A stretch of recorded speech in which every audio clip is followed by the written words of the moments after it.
Alors que le Secours catholique sort ce jeudi son rapport sur l'état de la pauvreté en France, l'association aura accompagné l'an dernier plus d'1 million de personnes, dont 8 000 dans les Vosges.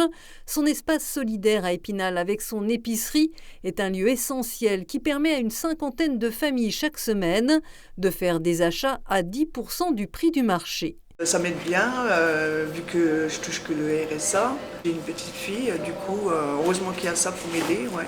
Parce que c'est vrai que ce serait pas évident pour moi d'aller, je sais pas où, ailleurs. Rien n'est gratuit, c'est-à-dire que les gens payent. Alors ils payent une toute petite part du coût réel, avec vraiment une idée aussi de temps passé à discuter avant de faire ses courses ou après. La fréquentation de cette épicerie solidaire est à l'image de la pauvreté qui ne recule pas, qui touche 14% des personnes en France, 16% dans notre département.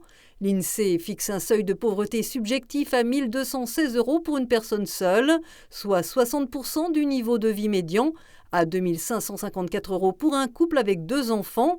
Les revenus peuvent paraître élevés, mais le coût de la vie l'est encore plus. Ça ne veut pas dire que la situation des gens s'est améliorée, ça veut dire qu'il y a des gens qui ont un peu plus de revenus qu'avant, qui ne venaient pas frapper à nos portes et qui aujourd'hui viennent nous demander de l'aide parce qu'ils n'arrivent plus à s'en sortir. Et ça, c'est vraiment un effet direct de l'inflation qu'on a connu en 2023 sur l'alimentation, sur les coûts de l'énergie. Dans son rapport, le Secours catholique alerte sur la difficulté des plus précaires à accéder aux aides avec un système de protection sociale déshumanisé.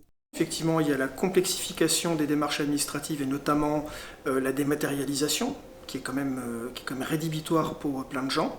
Des démarches qui sont compliquées, des démarches qui sont longues et des gens préfèrent renoncer. Et puis il y a aussi le résultat direct des discours qu'on peut entendre qui sont stigmatisants, des contraintes qu'on fait peser aussi sur les personnes et qui font que de plus en plus de personnes se retirent en fait et renoncent à accéder à leurs droits.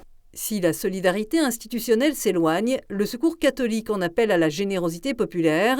Ce samedi dès 16h, comme chaque année, son équipe du secteur montagne propose à Remiremont un festival des soupes à déguster pour collecter des dons qui viendront financer des actions de lutte contre la pauvreté.